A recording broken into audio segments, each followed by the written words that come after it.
بسم الله الرحمن الرحيم يثبت الله الذين آمنوا بالقول الثابت في الحياة الدنيا وفي الآخرة ويضل الله الظالمين ويفعل الله ما يشاء۔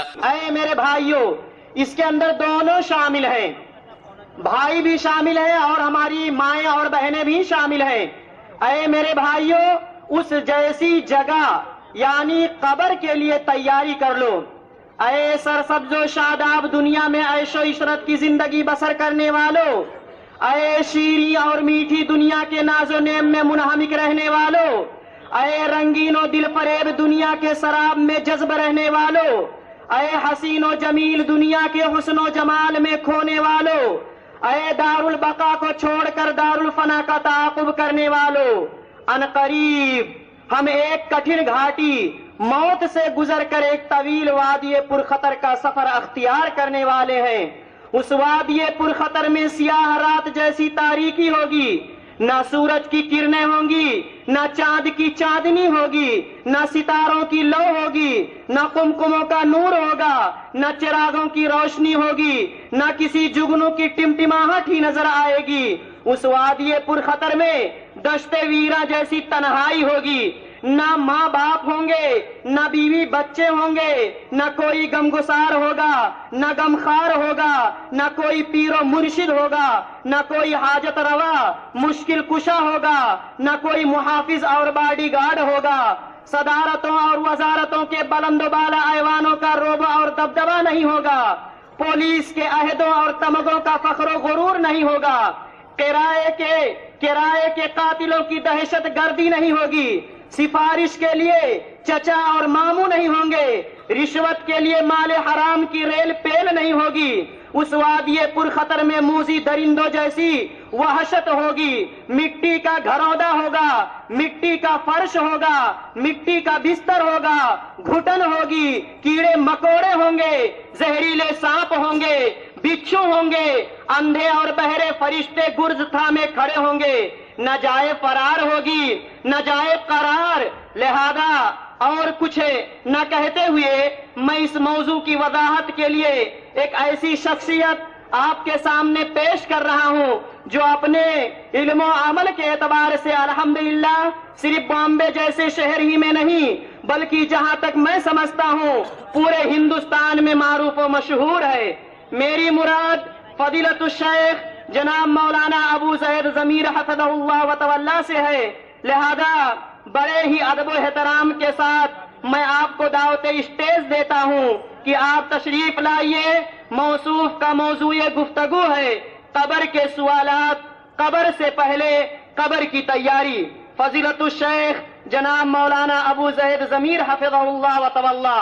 ان الحمد للہ نحمده ونستعینه ونستغفره ونعوذ بالله من شرور انفسنا ومن سیئات اعمالنا، من يهده الله فلا مضل له ومن يضلل فلا هادي له، واشهد ان لا اله الا الله وحده لا شريك له، واشهد ان محمدا عبده ورسوله، اما بعد، فان خير الحديث كتاب الله وخير الهدي هدي محمد صلى الله عليه وسلم، وشر الامور محدثاتها وكل محدثة بدعة وكل بدعة ضلالة۔ قال سبحانه وتعالى: يثبت الله الذين آمنوا بالقول الثابت في الحياة الدنيا وفي الآخرة ويضل الله الظالمين ويفعل الله ما يشاء۔ اللہ تعالیٰ نے انسان کو ایک مختصر سی زندگی عطا کی ہے، ایک ایسی زندگی جس کا خاتمہ یقینی ہے، اور اسی کے ساتھ ساتھ وہ خاتمہ بالکل اچانک بھی ہے۔ ایک آدمی چاہے وہ امیر ہو یا غریب ہو، چاہے اس کے پاس کوئی ڈگری ہو یا وہ ان پڑھ ہو، چاہے وہ کسی بڑے گھر کا ہو یا کسی غریب گھر میں یا ایسے نسب میں ہو جس کو لوگوں کی نگاہ میں بڑا نسب نہیں مانا جاتا ہے، چاہے وہ کسی بھی ملک کا رہنے والا ہو، اللہ تعالیٰ نے انسان کو ایک ایسی زندگی دی ہے جس کے بارے میں ایک انسان فیصلہ نہیں کر سکتا ہے کہ اس کو کتنا جینا ہے۔ کوئی آدمی چاہے کتنا ہی مال کیوں نہ خرچ کرے، وہ اللہ کے فیصلے کو بدل نہیں سکتا ہے۔ وہ اپنا سارا مال خرچ کر کے، اپنی ساری طاقت لگا کر، چاہے وہ مال کی طاقت ہو یا سیاسی طاقت ہو، پوری طاقت خرچ کر کے وہ اپنے لیے زندگی میں ایک لمحہ بھی نہیں بڑھا سکتا ہے۔ اسی لیے انسانیت کی تاریخ میں بڑے بڑے بادشاہ گزرے جن کے پاس مال و متاع تھا، حکومتیں تھیں، ان کے ماننے والے، عزت کرنے والے لوگ تھے، دنیا بھر کے ڈاکٹر ان کے پاس موجود تھے، ہر قسم کی طاقت دنیوی اعتبار سے ان کے پاس تھی، لیکن وہ اپنے آپ کو موت سے نہیں بچا پائے۔ آدمی کتنا بھی ہاتھ پاؤں مار لے، کتنی بھی کوششیں کر لے، بڑے سے بڑا آدمی ہو، وہ اپنے آپ کو موت سے نہیں بچا سکتا ہے۔ یہ موت کی حقیقت ہے کہ موت یقینی ہے، اور اس سے زیادہ سنگین بات یہ ہے کہ موت اچانک ہے، کسی کو نہیں معلوم موت کب آنے والی۔ ایک آدمی بازار میں گھوم رہا ہے، ایک آدمی کھانا کھا رہا ہے، ایک آدمی ڈرائیونگ کر رہا ہے، ایک آدمی بھی بچوں میں ہے۔ کتنے لوگ ہیں جو گھر سے صبح میں نکلتے ہیں لیکن گھر وہ خود نہیں پہنچتے، ان کی لاش پہنچائی جاتی ہے۔ کوئی آدمی گھر سے مرنے کے لیے نہیں نکلتا ہے، ہر آدمی اس کے سامنے ایک مقصد ہوتا ہے، ایک گول ہوتا ہے۔ لیکن یہ عجیب بات ہے کہ موت انسان سے پوچھتی نہیں ہے کہ تیری مرضی ہے یا نہیں ہے، تو چاہتا ہے مرنا، نہیں مرنا چاہتا ہے۔ کوئی فرشتہ کبھی آ کے انسان سے پوچھتا نہیں کہ کتنا جینا ہے تم کو، ایک لمحہ جینا ہے۔ کوئی آدمی کیسے بھی حال میں ہو، اگر چاہے کہ ایک فون تو گھر والوں کو کرے، گھر والوں کو بتائے تو صحیح کہ کہاں ہے وہ، آخری مرتبہ ایک بات تو ان سے کر لے، کم سے کم سلام تو کر لے۔ لیکن اتنی بھی مہلت ایک انسان کو نہیں دی جاتی ہے۔ جب اس کا وقت آ جاتا ہے، اس کی مہلت اور اس کی مدت ختم ہو جاتی ہے، تو دنیا سے اس کو فرشتے اٹھا کر لے جاتے ہیں اور کسی سے پوچھتے نہیں ہیں، کسی کی اجازت کا انتظار نہیں کرتے ہیں۔ اس لیے کہ فرشتوں کو جب اللہ کا حکم مل جاتا ہے تو اس کے بعد کسی اور کی اجازت کی گنجائش ان کے پاس نہیں ہوتی ہے۔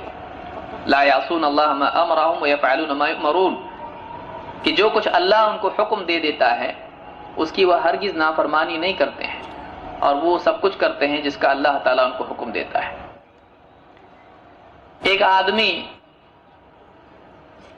اپنی زندگی کو بڑھا نہیں سکتا ہے، ایک آدمی اپنی زندگی میں ایک لمحہ بھی بڑھا نہیں سکتا ہے، لیکن ایک آدمی اپنی زندگی کو بدل سکتا ہے۔ یہ وہ چیز ہے جس میں انسان کے مستقبل کی کامیابی یا ناکامی چھپی ہوئی ہے۔ ہم اپنی زندگی کو بڑھا نہیں سکتے ہیں، لیکن آج ہم جس سطح پر زندگی جی رہے ہیں اس زندگی کو بدل سکتے ہیں۔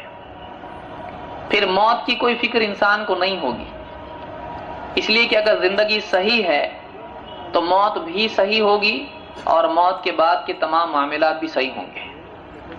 لیکن اگر دنیا کی زندگی انسان کی غلط تھی، اللہ کی نافرمانی والی زندگی تھی، عقیدے کی خرابی، اعمال کی بگاڑ والی زندگی تھی، تو ایسی زندگی نہ صرف دنیا میں اللہ تعالیٰ کی ناراضگی اور پکڑ کا سبب بنے گی، بلکہ ایسی زندگی موت کو بھی مشکل کرے گی، اور ایسی زندگی اس کے بعد کے تمام مراحل کے لیے مصیبت بنے گی۔ انسان کے ہاتھ میں بس اس کی اپنی زندگی ہے، کتنا جینا ہمارے ہاتھ میں نہیں ہے، کتنا جینا ہمارے ہاتھ میں نہیں ہے، لیکن کیسا جینا یہ ہمارے ہاتھ میں ہے۔ جس انسان نے اس بات کو سمجھ لیا وہ اس دنیا کا سب سے عقل مند آدمی ہے۔ جو اس بات کو نہ سمجھے اس کی دنیا کی زندگی بھی خراب ہوگی، اس کی آخرت کی زندگی بھی خراب ہو جائے گی۔ ایک آدمی مر جاتا ہے، کیا مرنے کے بعد اس کا خاتمہ ہو جاتا ہے، دنیوی اعتبار سے رشتہ دار اس سے محروم ہو جاتے ہیں۔ ایک آدمی مر جاتا ہے، بیوی رو رہی ہے، ان کے بعد میرا کیا ہوگا، بچے رو رہے ہیں، مہمان رو رہے ہیں، بیوی کو دیکھ کر، بچوں کو دیکھ کر رو رہے ہیں۔ لوگوں کو ترس آتا ہے کہ دیکھو کتنے چھوٹے چھوٹے بچے چھوڑ کے گیا، ابھی 1 ہی سال ہوا تھا شادی ہو کر، اور گھر سے نکلا ابھی بس دودھ لے کر آتا ہوں، مٹھائی لے کر آتا ہوں، فلاں چیز لے کر آتا ہوں، ابھی گاڑی پر گیا واپس جنازہ آیا۔ لوگ بیوی بچوں کو دیکھ کر روتے ہیں، بیوی شوہر کی لاش کو دیکھ کر روتی ہے، بچے ماں باپ ماں کو دیکھ کر روتے ہیں، رشتہ داروں کو دیکھ کر ڈر کے روتے ہیں ہمارا کیا ہوگا۔ لیکن آپ دیکھیے کہ کسی کے رونے سے کوئی واپس نہیں آتا ہے، اور کسی کے رونے سے کسی کا آگے کا معاملہ بدلتا نہیں ہے۔ کسی کا رونا اس کو اللہ کی طرف سے آنے والی پکڑ سے بچا نہیں سکتا ہے، بلکہ اکثر دنیا میں جو لوگ روتے ہیں ان میں سے بہت سے لوگوں کا رونا اپنے نقصان کی وجہ سے ہوتا ہے، کہ جو آدمی وہاں پر کھڑا ہے ہاتھ باندھ کے، لوگ آ جاتے ہیں فون کر کے بتا دیا، اب آنا پڑتا ہے، بھائی کوئی مر گیا، ہم مر گئے تو ہمارے اس میں بھی لوگ نہیں آئیں گے، آدمی مجبوراً جاتا ہے، لوگ ہاتھ باندھ کے کھڑے رہتے ہیں، ایک ایک کر کے مہمان آتے رہتے ہیں، آنے والے ایک دوسرے سے اپنی اپنی پہچان کے لوگوں کو پکڑ لیتے ہیں، پھر اس بات چیت کو شروع کرتے ہیں جو اس سے متعلق ہوتی ہے۔ سب سے پہلا سوال ہوتا ہے کب موت ہوئی، اس کے بعد سوال ہوتا ہے کیسے موت ہو گئی، کتنے بچے ہیں، کون کون ہیں، کیا کرتے تھے، اس کے بارے میں تفصیل شروع ہوتی ہے، یعنی دنیا کی تفصیل اس کے بارے میں شروع ہوتی ہے۔ پھر اب یہ بات ختم ہو جاتی ہے، اب خاموش تو کھڑے نہیں ہو سکتے ہیں، پھر پوچھتے ہیں آپ کیا کر رہے ہیں، آج کل کیا چل رہا ہے، سیاست کا حال، پھر اسی طرح سے دنیا بزنس کا حال، آج کل دیکھو اس طرح سے بزنس سارا تنگ ہو چکا ہے، ریسیشن کی وجہ سے ایسا ہو گیا، بزنس یوں چل رہا ہے۔ پھر اس کے بعد دھیرے دھیرے دھیرے وہ جو غم کا اور وہ جو سیریسنس والا ماحول ہوتا ہے وہ ختم ہو جاتا ہے۔ پھر کوئی آتا ہے، کوئی ایسی بات ہوتی، گپ شپ اور ہنسی مذاق بھی شروع ہو جاتی ہے، اس کے بعد جنازہ باہر آتا ہے، سب سیریس ہو جاتے ہیں، سب اس کو لے جاتے ہیں اور اس کو نہلانا ہے تو نہلا دیتے ہیں، اندر نہیں تو باہر، گھر کے باہر کوئی جگہ دے کر سب اس کو نہلا دیتے ہیں۔ کچھ لوگ آگے بڑھتے ہیں، کچھ لوگ ڈرتے ہیں، کچھ لوگ ڈرتے ہیں، بعض اوقات اولاد بھی ڈرتی ہے، اور غسل کے بعد میں تکفین ہوتی ہے، اس کے بعد سب جنازہ اٹھا کر لے جاتے ہیں، اور بہت ساری خرافات اس وقت میں ہوتی، کوئی دودھ بخشتا ہے اگر اولاد ہے تو، بیوی کو لا کر اس کی چوڑیاں وہاں پہ پھوڑی جاتی ہیں، بہت سارے علاقوں میں چیزیں ہوتی ہیں، اس کو اپنا مہر معاف کروایا جاتا ہے، اس لیے کہ حضرت نے اب تک کے مہر نہیں دیا ہے، کتنوں کی زندگی میں مہر کبھی ادا نہیں ہوتا ہے، اور مرنے کے وقت میں مجبوراً عورت کو لا کر اس کا مہر معاف کرایا جاتا ہے۔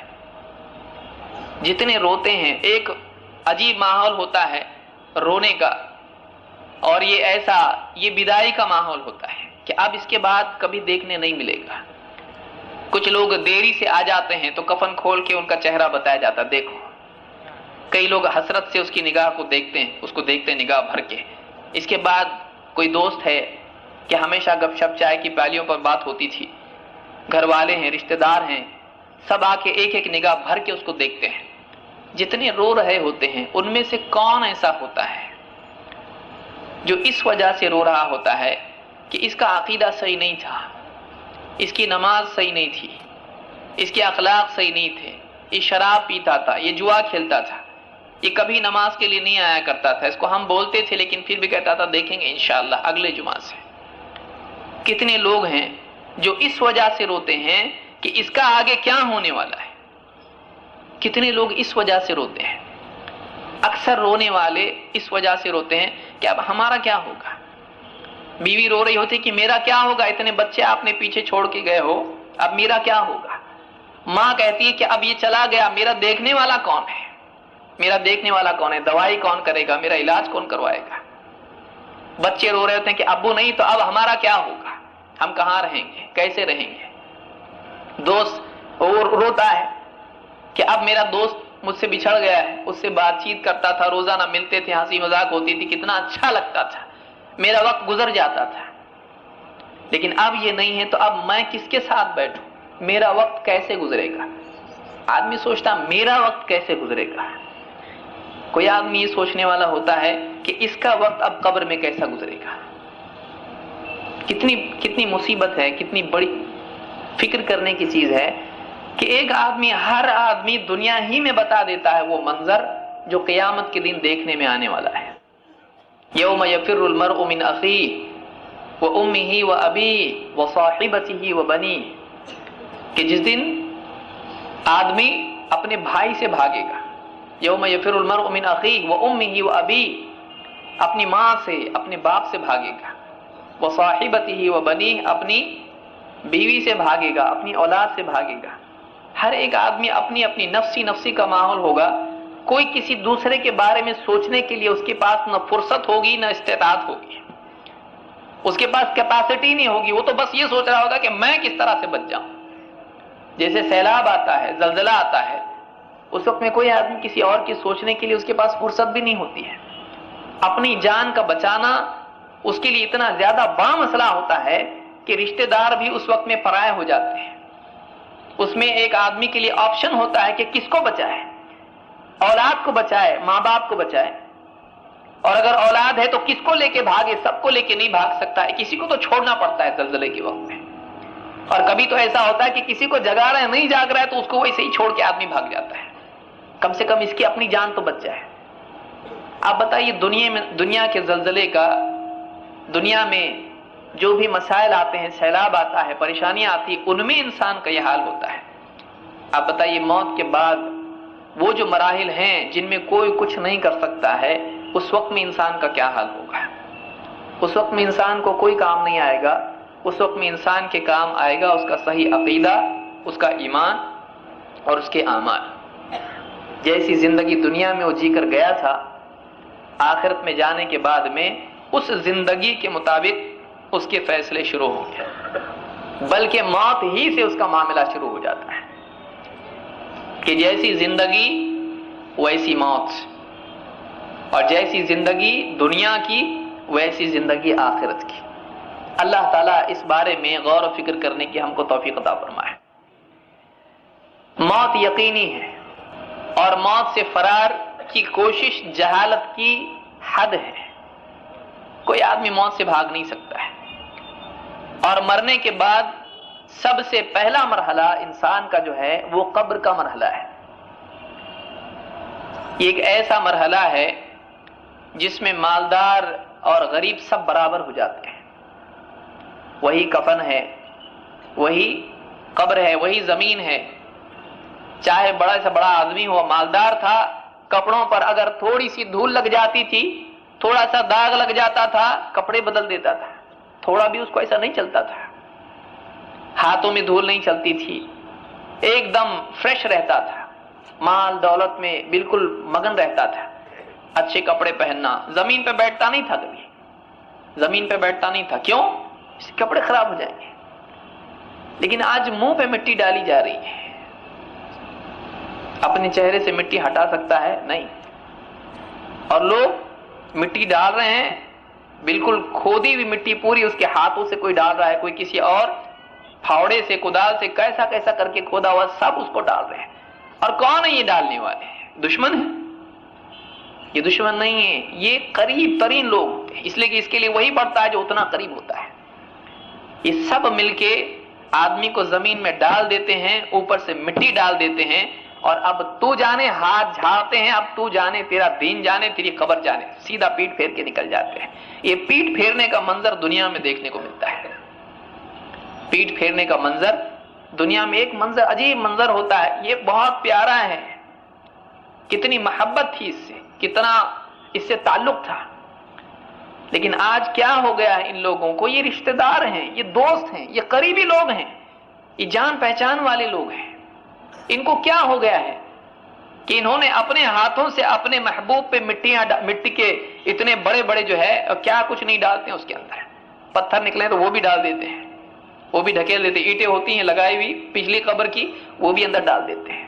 جلدی ہوتی ہے کہ جلدی نپٹے، میری دکان مجھ کو جا کے، میں جاب پہ سے آیا ہوں، چھٹی لے کے آیا ہوں، تھوڑی دیر کے لیے باس چلائے گا، دوست ہے تیرا یہ، تیرا دوست ہے، اب یہ گیا، اب اس کا گیا، میرا باقی ہے. کتنے لوگ تو یوں کہتے ہیں بھائی اس کا تو ہو گیا، ابھی اپنا باقی ہے. اس کا ہو گیا نہیں، اس کا شروع ہو گیا ہے. اب تو اس کا معاملہ شروع ہوا ہے. قبر کی زندگی کیا ہے؟ قبر کی زندگی انجام کی شروعات ہے اور موقع کے خاتمے کا اعلان ہے. تیرا موقع ختم ہو گیا، اب تو اپنی اصلاح نہیں کر سکتا ہے، اب تو توبہ نہیں کر سکتا ہے، اب تو ایک مرتبہ بھی لا الہ الا اللہ نہیں کہہ سکتا ہے، اور اگر کہہ بھی دے تو مقبول نہیں ہے، کہہ بھی دے مقبول نہیں ہے، کیونکہ تیرا موقع ختم ہو گیا. اب تو ہے اور تیرا انجام ہے، قیامت تک پڑے رہنا ہے. وہ پکارتا ہے لیکن کوئی اس کی سننے والا نہیں ہے. کتنی عمدہ زندگی ملی ہے، کتنے لمحات ہم کو ملے ہیں، کتنا وقت ہم کو ملا ہے، لیکن ایک ایک کر کے دن چلا جاتا ہے. کتنے سورج ڈوبتے ہوئے ہم نے دیکھے اور کتنوں نے جا کر دیکھا ایسی جگہوں پر کتنا خوبصورت دکھائی دیتا ہے سورج ڈوبتا ہوا. لیکن یہ سورج ڈوبتا ہوا کتنا خوبصورت ہے، یہ بھی تو سوچ کہ تیری زندگی کا سورج ڈوب رہا ہے، ایک دن گیا تیرا، ایک دن تیرا چلا گیا. توبہ کا موقع ایک چلا گیا، کتنی نمازوں کا موقع چلا گیا، کتنے روزے چلے گئے، کتنے اعمال کا موقع تیرا چلا گیا. یہ دن واپس آنے والا نہیں ہے. قبر شروعات ہے انجام کی. اور ایک انسان دنیا میں ہر چیز کی تیاری کرتا ہے، لیکن قبر کی تیاری اس نے کی ہے کہ نہیں کی ہے، یہ سوال کسی اور سے پوچھنے کی ضرورت نہیں ہے. آدمی اپنے آپ سے پوچھے کہ میں نے اپنی قبر کی تیاری کی ہے کہ نہیں کی ہے، میں نے آخرت کی تیاری کی ہے کہ نہیں کی ہے. بچہ امتحان میں باپ اس کو ڈانٹتا ہے، باہر اگر کھیلتا کودتا دکھائی دے اور جلدی آ جائے، اگر جاب سے باپ دیکھتا میرا بچہ تھوڑی دیر روک دیتا ہے گاڑی. بچے کھیل رہے ہیں گراؤنڈ کے اوپر، دیکھتا ہے میرا ہی بچہ ہے، ہاں اس کو آواز دے کے بلاتا ہے، نہیں آیا تو گاڑی لے کے اس تک جاتا ہے. کیا کر رہا ہے؟ کھیل رہا ہوں. کل امتحان ہے، شرم نہیں آتی؟ کل امتحان ہے، آج تو کھیل رہا ہے. یہی بچہ اگر باپ سے پوچھے آپ کا بھی تو امتحان قبر میں ہونے والا ہے، آپ یہ کیا کر رہے ہو؟ میں تو بچہ ہوں، میں مکلف نہیں ہوں، یہ دنیا کا امتحان ہے، جنت جہنم کا نہیں ہے. تم دنیا کے امتحان میں میرے بارے میں اتنی زیادہ فکر مند ہو، تم اپنے امتحان کے بارے میں سوچ رہے. وہ باپ خود اپنے بارے میں سوچے کہ میرا جنت اور جہنم کا امتحان ہے جس میں میں آج ہوں.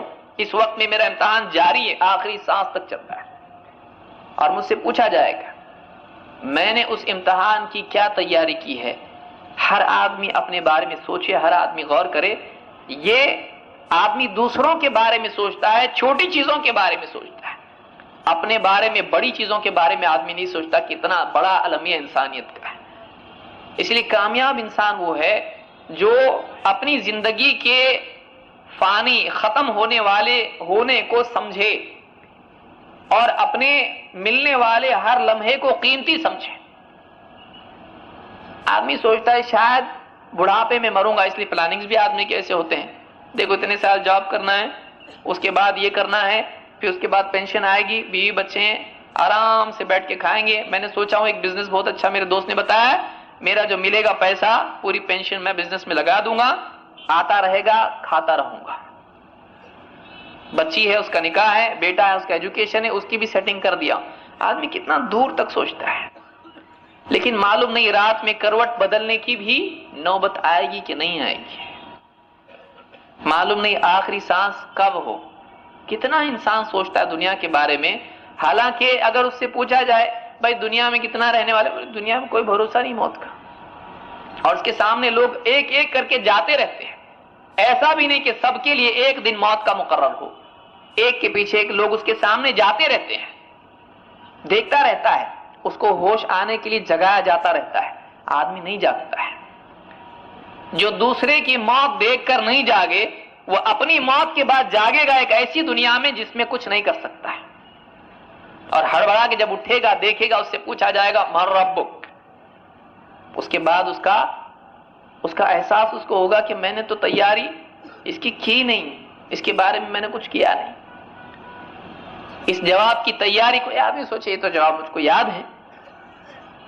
یہاں جواب یاد کرنے کا مسئلہ نہیں ہے، جواب جینے کا مسئلہ ہے. ورنہ اگر یاد کرنے کا مسئلہ ہوتا تو اللہ کو کچھ اور بھیجنے کی ضرورت نہیں تھی، پورا دین بھیجنے کی ضرورت نہیں تھی.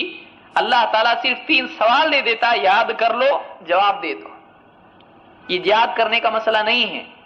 ان 3 سوالات کی تیاری اس کو حافظے میں بٹھانے کے اعتبار سے نہیں ہے کہ بس یاد کر لیا اور تیاری ہو گئی. یہ پریکٹیکل سوال ہیں کہ ان سوالات کو آدمی جانے، ان کو تسلیم کرے اور اپنی زندگی کو ان سوالات کے مطابق ڈھالے، تب جا کر وہ آدمی جواب دے پائے گا. اس لیے کہ قبر کے بارے میں اس بات کو یاد رکھیں، قبر کے جوابات ہمارے بس میں نہیں ہیں. بہت سارے لوگوں کی غلط فہمی ہوگی، میں تو دے دوں گا، مجھ کو سب معلوم ہے. دھوکہ ہی ہے. قبر کا جواب، جو سوالات پوچھے جاتے ہیں، اس کا جواب ہمارے بس میں نہیں ہے. اس کا جو جواب ہے وہ اللہ کی توفیق کے بغیر آدمی نہیں دے سکتا ہے. اسی لیے قرآن کریم میں اللہ تعالیٰ فرماتا ہے سورہ ابراہیم میں، یثبت اللہ الذین آمنوا بالقول الثابت فی الحیاۃ الدنیا وفی الآخرہ ویضل اللہ الظالمین ویفعل اللہ ما یشاء. کہ اللہ تعالیٰ جماتا ہے، یثبت اللہ، ثبتا ثابت قدم رکھنا، جمانا. کون جماتا ہے؟ خود جم سکتا ہے؟ نہیں. یثبت اللہ الذین آمنوا، اللہ تعالیٰ ایمان والوں کو جماتا ہے. بالقول الثابت، ایک مضبوط بات پر، ایک مضبوط قول کے ذریعے، لا الہ الا اللہ محمد رسول اللہ، جو کلمہ پڑھتا ہے، اس کے ذریعے سے اللہ تعالیٰ جماتا ہے ایمان والوں کو. کہاں؟ فی الحیات الدنیا وفی الآخرہ، دنیا کی زندگی میں بھی اور آخرت میں بھی. دنیا میں بھی اور آخرت میں بھی. تو اللہ کی توفیق کے بغیر کوئی اس امتحان میں جم نہیں سکتا ہے. اگر اللہ تعالیٰ توفیق نہ دے، اسی لیے اللہ نے فرمایا وَيُضِلُّ اللَّهُ الظَّالِمِينَ، اور ظالموں کو اللہ تعالیٰ بھٹکا دیتا ہے. یہ جواب نہیں دے پاتے ہیں. کوئی یہ سمجھ لے کہ کسی بھی طرح سے زندگی جی لو، دنیا کی زندگی اللہ کے حکموں کو توڑ کر جیتے رہے. جو اللہ کے نزدیک ظالم تھے، چاہے وہ ظلم عقیدے کے اعتبار سے ہو کہ اللہ کے ساتھ شرک کیا یا انکار کیا، یا منافق تھے کہ بظاہر اللہ کو تسلیم کیا، رسول کو تسلیم کیا، لیکن حقیقت میں وہ مسلم نہیں تھے. اللہ تعالیٰ قبر میں جانے کے بعد ایسے لوگوں کو بھٹکا دے گا. اگر وہ چاہیں گے بھی تو وہ جواب نہیں دے پائیں گے. اس تعلق سے اس موضوع کے بارے میں، اور ایک بہت بڑا موضوع ہے کہ قبر کے سوالات کیا ہیں، اس کی تفصیل کیا ہے، اس کو اتنا زیادہ تفصیل سے لینا، اس کی بجائے کچھ مختصر باتیں اس سلسلے میں میں آج کی اس گفتگو میں عرض کرنا چاہوں گا. اور اللہ تعالیٰ اس گفتگو کو میرے لیے بھی اور آپ کے لیے بھی ہدایت کا ذریعہ بنائے، اور آخرت کی تیاری کے لیے اس گفتگو کو میرے اور آپ سب کے لیے ایک ذریعہ بنائے کہ ہم اس کے بعد میں اپنی آخرت کی تیاری کرنے والے بنے. اللہ کے نبی صلی اللہ علیہ وسلم نے قبر کے بارے میں فرمایا، ما رأيت منظرا قط الا والقبر افظع منه. میں نے کوئی منظر قبر سے زیادہ ڈراؤنا نہیں دیکھا، میں نے کوئی منظر گھبرا دینے والا نہیں دیکھا جس سے زیادہ گھبرانے والا منظر قبر کا نہ ہو. جتنے بھیانک مناظر اللہ کے نبی صلی اللہ علیہ وسلم نے دیکھے، ان میں سب سے زیادہ اگر ڈراؤنا منظر ہے، کون کہہ رہا ہے؟ اللہ کے نبی صلی اللہ علیہ وسلم کہہ رہے ہیں. آپ بتائیے، سچے کی بات اور احساس رکھنے والے کی بات ہمارے لیے کافی ہے کہ ایک ایسا منظر ہے، آدمی سوچے کیا ہے اس میں. کئی لوگ کہتے ہیں بھائی کچھ تو دکھائی نہیں دیتا ہے، اور آج ایک نئی قوم پیدا ہوئی ہے. بھائی قرآن میں کہاں ہے قبر کا عذاب؟ اللہ تعالیٰ ان لوگوں کو ہدایت دے. قرآن میں اللہ تعالیٰ نے کئی جگہوں پر اس کو ذکر کیا ہے. میں اس تفصیل میں آج نہیں جانا چاہتا، اس لیے کہ ایک مستقل موضوع ہے. اللہ کے نبی صلی اللہ علیہ وسلم کا بتا دینا ہمارے لیے کافی ہے. اور آپ نے فرمایا میں نے قبر سے زیادہ کوئی بھیانک منظر نہیں دیکھا. یہ دیکھا ہے اللہ کے نبی صلی اللہ علیہ وسلم نے. اس لیے آپ نے فرمایا ما رأیت منظرا قط والقبر افظع منه، کہ میں نے قبر سے زیادہ بھیانک کوئی منظر نہیں دیکھا ہے. آپ سوچئے جس کو اللہ کے نبی صلی اللہ علیہ وسلم کہہ رہے ہیں اس سے بھیانک کچھ نہیں ہے، تو آپ سوچئے ہمارے لیے کتنا بھیانک ہوگا. کیونکہ وہ شخصیت جو جبریل کو دیکھنے والی، جنت کو دیکھنے والی، جہنم کو دیکھنے والی، وہ شخصیت جو یعنی تمام معاملات کو اللہ نے دکھایا تھا آپ کو بہت ساری چیزیں، اور آپ کے قلب پر قرآن کو نازل کیا اللہ تعالیٰ نے، جس کے بارے میں اللہ نے فرمایا لو انزلنا هذا القرآن على جبل لرأيته خاشعا متصدعا من خشية اللہ، اگر یہ قرآن اگر ہم کسی پہاڑ پر نازل کرتے تو یہ جو پہاڑ ہے آپ تو دیکھتا کہ پہاڑ اللہ کی خشیت سے ریزہ ریزہ ہو گیا ہے، ایسا قلب اللہ کے نبی صلی اللہ علیہ وسلم کا۔ لیکن آپ کہہ رہے ہیں قبر کا منظر سب سے زیادہ بھیانک میرے لیے تھا، اس سے زیادہ بھیانک منظر میں نے نہیں دیکھا۔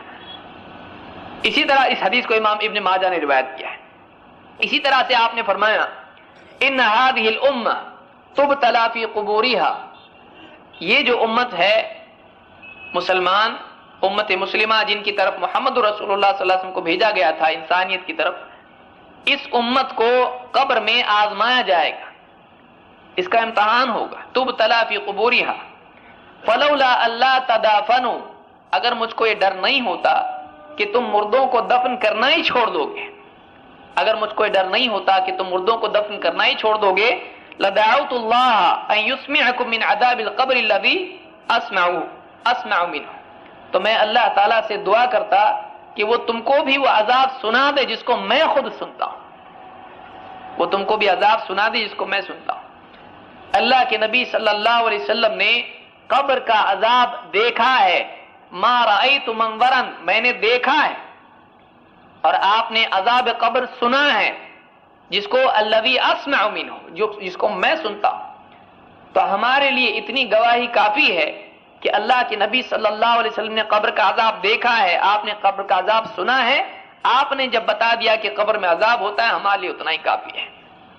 یہ مرحلہ ہر انسان کو پیش آنے والا ہے کہ مرنے کے بعد جب دفن کر کے اس کے رشتہ دار دوست احباب ہاتھ جھاڑ کے نکل جاتے ہیں، پیٹ پھیر کے چل دیتے ہیں، اس سے پوچھنے والے آتے ہیں اللہ کی طرف سے دو فرشتے آتے ہیں جن کا بعض روایت میں اور حسن روایت ہے منکر اور نکیر ان کا نام ہے، مسند احمد کی روایت میں ہے، اور یہ دو فرشتے ہیں،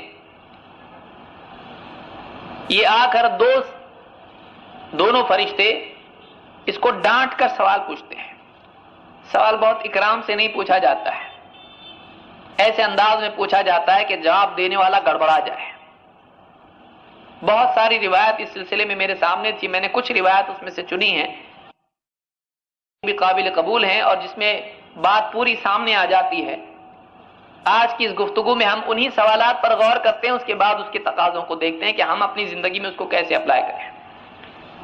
ایک روایت ابن ابی عاصم نے اپنی کتاب السنہ میں ذکر کی ہے، امام ابن ابی عاصم ایک محدث گزرے ہیں، ان کی کتاب ہے السنہ جس کی تخریج شیخ الالبانی نے ظلال الجنہ کے نام سے لکھی ہے، جس میں حدیثوں کی تصحیح و تضعیف کی ہے۔ اس کتاب میں ایک حدیث ہے، اللہ کے نبی صلی اللہ علیہ وسلم فرماتے ہیں اذا دخل المؤمن قبرہ، جب مومن اپنی قبر میں داخل ہو جاتا ہے، اس کو قبر میں رکھا جاتا ہے، فأتاه ملکان، اس کے پاس دو فرشتے آتے ہیں، فانتحراہ، اس کو ڈانٹ کے اٹھاتے ہیں۔ یہ پہلا مرحلہ ہوتا ہے اور ہر ایک کے ساتھ ایسا ہوتا ہے، بہت اکرام سے بات نہیں کرتے ہیں، نرمی سے بات نہیں کرتے ہیں، جھٹک کے اٹھاتے ہیں اس کو کہ واقعی اندر ایمان ہے، واقعی تیاری کر کے آیا تو ڈر کے بھولے گا نہیں۔ کتنے لوگ ہیں سورۃ الفاتحہ یاد ہوتی ہے، والعصر یاد ہوتی ہے، قل هو اللہ احد سورت یاد ہوتی ہے، آپ اس کو اکیلے میں پڑھنے کے لیے کہیں پڑھے گا، لوگوں کے سامنے یا امامت کے لیے بڑھا دے بھول جائے گا۔ ڈر کے اندر آدمی سالوں کی یاد کی ہوئی چیزیں بھول جاتا ہے، ڈر کی وجہ سے سالوں کی چیز یاد کی ہوئی بچپن سے پڑھتا آیا ہے، یاد بھی نہیں کب یاد کیا تھا، اتنا پرانا ہے، لیکن لوگوں کے بیچ میں ڈر جاتا ہے۔ آپ بتائیے فرشتوں سے کتنا ڈرے گا، فانتحراہ، فرشتوں کا وجود ہی کتنا بھیانک ہے، اور وہ کیسی وحشت ہوگی، اندھیرے کے اندر قبر میں پڑا ہوا ہے اور کوئی پوچھنے والا نہیں، سارے رشتہ دار ساتھ چھوڑ کے چلے گئے، اکیلا پڑا ہوا ہے اپنی قبر کے اندر، اور وہ پیٹ پھیر کے جاتے بھی نہیں ہیں، یہ تو ان کی نال جو جوتیاں ہیں ان کی چلنے کی آواز سنتا ہے، جا رہے ہیں آپ سوچئے کسی کو کوئی بند کر کے چلا جائے اور اس کو معلوم ہو اب دوسرا کوئی آنے والا ہے جو بہت بھیانک ہے، کتنا ڈرے گا۔ ان کے جانے کی آواز بھی اس کے لیے ڈراؤنی ہوگی کہ اب اکیلا رہ گیا، اب کوئی نہیں میرے ساتھ میں. فانتہراہ، اس کو ڈانٹتے ہیں، ڈانٹ کے جو ہے سخت الفاظ میں بات کرتے ہیں. علماء نے کہا سختی سے اس لیے کہ صحیح جواب دیں، صحیح جواب دیں. واقعی اندر رچا بسا ہوا ایمان تو ڈانٹو یا پیار محبت سے بولو، بات تو وہی کرے گا. سختی سے پوچھا جاتا ہے. فانتہراہ فیقوم یحب کما یحب النائم، آپ فرماتے ہیں وہ اٹھ جاتا ہے اس طرح سے، ہڑبڑا کے اٹھتا ہے جیسے سونے والے کو اچانک جگایا جائے. آپ کوئی سویا ہوا آدمی اس کو جلدی سے ہلا دیں، وہ گھبرا کے اٹھے گا، کیا ہوا؟ قبر میں جو رکھا جاتا ہے وہ ہڑبڑا جاتا ہے کہ کیا ہو رہا ہے. دونوں فرشتے اس سے پوچھتے ہیں. فیسألانہ، اس سے دونوں فرشتے ایک ساتھ پوچھتے ہیں. ایک پوچھے تو آدمی جواب دے، ایک ساتھ دونوں پوچھتے ہیں اس سے. فیسألانہ من ربک ما دین وما دینک ومن نبیک، 3 سوالات اس سے پوچھے جاتے ہیں. بعض لوگ کہتے ہیں یہ حدیثوں میں نہیں ہے، یہ حدیث میں ہیں، اور صحیح روایتوں میں سنن ابی داؤد میں ہے، اسی طرح سے مسلم میں بھی ہے، اختصار سے ہے، اسی طرح سے مسند احمد میں بھی ہے، اور بہت ساری اور کتابوں میں بھی حدیث موجود ہے، طبرانی میں ہے، اور اس طرح سے اور کئی کتابوں میں یہ روایت اس طرح سے مختلف الفاظ میں موجود ہے. براء ابن عازب سے بھی ہے اور جابر رضی اللہ تعالیٰ سے بھی ہے. اس سے پوچھتے ہیں من ربک وما دینک ومن نبیک، تیرا رب کون، تیرا دین کیا تھا، تیرے نبی کون ہے. 3 سوال اس سے پوچھتے ہیں. فیقول اللہ ربی، جواب میں کہتا ہے اللہ میرا رب ہے، اللہ میرا رب ہے. والاسلام دینی، اور اسلام میرا دین ہے. ومحمد النبی، اور محمد صلی اللہ علیہ وسلم میرے نبی ہیں. صاف الفاظ میں جواب دیتا ہے. اس کے بعد وہ کیا کہتے ہیں؟ فیقولان لہ، اس سے دونوں کہتے ہیں صدقت، صدقت، سچ کہا تو نے. کذالک کنت، تو ایسا ہی تھا دنیا میں. یعنی اب تو جواب دے رہا ہے واقعی دنیا میں بھی تو ایسا ہی تھا کہ تو نے اللہ کو اپنا رب بنایا تھا، اسلام کو اپنا دین بنا رکھا تھا، اور محمد رسول اللہ صلی اللہ علیہ وسلم کو اپنا نبی تسلیم کرتا تھا. کذالک کنت، تو ایسا ہی تھا. فیقال، اس سے کہا جاتا ہے، یعنی فرشتوں سے کہا جاتا ہے افرشوہ من الجنہ، افرشوہ من الجنہ. اس کے لیے یہ جو جواب دے دیا پاس ہو گیا. یہ 3 سوالات ہیں اور 3 بنیادی سوال ہیں زندگی کے. 3 سوالات کے جواب دے دیے اس نے، جلدی جلدی پوچھ لیا، جلدی جلدی جواب دے دیا. یہ پہلا انٹرویو ہے جو اللہ کی طرف سے ہر انسان کا ہوتا ہے، اور یہ اتنا اہم اس سے مکالمہ، اتنا اہم انٹرویو اس کا ہے. اس میں جو فیل ہو گیا آگے فیل ہونے والا ہے، اس میں جو پاس ہو گیا آگے کی ساری منزلیں اس کے لیے آسان ہیں. اسی لیے عثمان ابن عفان رضی اللہ تعالیٰ عنہ قبر پر رویا کرتے تھے، قبر کا تذکرے پہ رویا کرتے تھے. اور ان سے پوچھا گیا آپ اتنا کیوں روتے ہو، جنت جہنم کا تذکرہ آتا ہے، آپ اتنا زیادہ آپ کو احساس نہیں ہوتا، اتنا روتے نہیں ہو آپ، لیکن قبر کا تذکرہ، قبر کے بارے میں جب بات چھڑتی ہے تو آپ رونے لگ جاتے ہو، کیا بات ہے؟ انہوں نے کہا کہ قبر آخرت کی منزلوں میں سب سے پہلی منزل ہے، جو اس سے نجات پا گیا آگے کی ساری منزلیں اس کے لیے آسان ہیں، لیکن جو یہاں پر فیل ہو گیا، اس میں پھنس گیا، آگے کی ساری منزلیں اس کے لیے مشکل ہیں. اور میں نے اللہ کے نبی صلی اللہ علیہ وسلم سے سنا، آپ فرماتے تھے میں نے کوئی منظر قبر سے زیادہ بھیانک نہیں دیکھا ہے. اس سے کہتے ہیں، ان فرشتوں کو کہا جاتا ہے افرشوہ من الجنہ. 3 جواب دے دیے اس نے، میرا رب اللہ ہے، میرا دین اسلام ہے، اور میرے نبی محمد صلی اللہ علیہ وسلم. کتنا اندر بسا کے رکھا ہوگا تب تو نکل رہا ہے، فرشتے پوچھ رہے، نکل رہا ہے زبان سے. واقعی وہ فرشتے کہہ رہے ہیں کذالک کنت، صدقت، سچ بولتا ہے، ایسا ہی تھا اس کا حال، جھوٹے طور پر نہیں بول رہا ہے. اور اللہ کی طرف سے حکم دیا جاتا ہے افرشوہ من الجنہ، اس کے جنت، اس کے لیے اس کی قبر میں جنت کا بچھونا بچھا دو. افرشوہ من الجنہ والبسوہ من الجنہ، اور اس کے لیے جنت کا لباس اس کو پہنا دو. آپ بتائیے کیا لباس ہے اس کا؟ سارے کپڑے اچھے اچھے نکال لیے تھے لوگوں نے، رشتہ داروں نے نکالے تھے، اور اس کو کفن میں لپیٹ کر اس کو زمین میں چھوڑ دیا تھا. زمین میں کچھ بچھایا بھی نہیں اس کے لیے.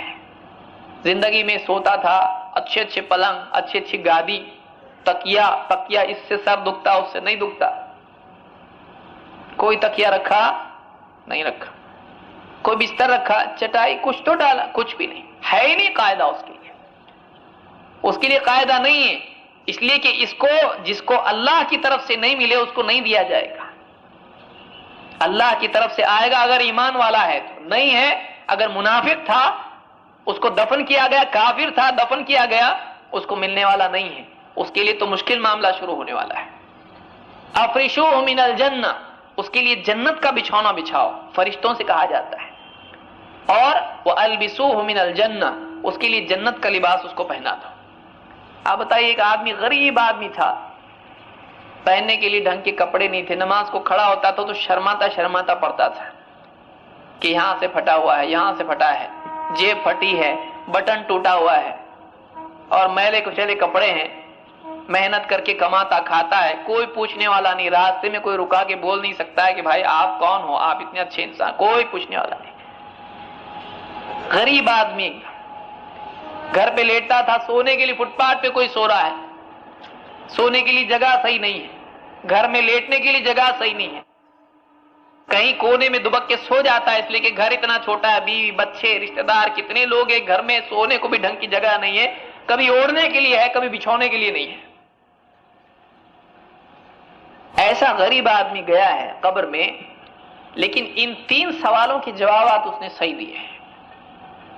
یہ 3 سوال اس کی زندگی میں اس پہ عمل تھا، اس نے اپنی زندگی میں اللہ کو رب بنایا تھا، وہ اللہ کے سوا کسی اور سے مانگتا نہیں تھا۔ اللہ ربی، میرا رب تو اللہ ہے، اور کسی کو سوال ہی پیدا نہیں ہوتا ہے، اللہ کے سوا کسی کو رب بنایا ہی نہیں ہے، اپنی تمام حاجات میں اللہ کے سوا کسی اور کی طرف متوجہ نہیں ہوتا تھا، چاہے بیماری ہو، چاہے رزق کا مسئلہ ہو، چاہے اولاد کا مسئلہ ہو، چاہے دنیا میں خوف کے معاملات ہوں، چاہے کوئی اور معاملات ہوں، بارش کا مسئلہ ہو، تجارت کا مسئلہ ہو، ہر مسئلے میں اللہ کی طرف متوجہ ہوتا تھا، اللہ سے مانگتا تھا، اللہ کو رب بنایا تھا، زندگی میں خواہشات پر نہیں چلتا تھا، منمانی نہیں کرتا تھا، آزاد زندگی نہیں گزارتا تھا، اسلام کو اپنا دین اس نے بنا رکھا تھا، اسلام کا پابند تھا، سماج کا پابند نہیں تھا، باپ دادا کا پابند نہیں تھا، اس کے نزدیک قاعدہ اگر زندگی کا تھا جس پر زندگی کی بنیاد رکھی جائے، اسلام اس کے لیے تھا، جو اسلام میں ہے وہ زندگی میں ہے، جو اسلام میں نہیں ہے کرنا نہیں ہے، ایسا تھا، غریب آدمی تھا۔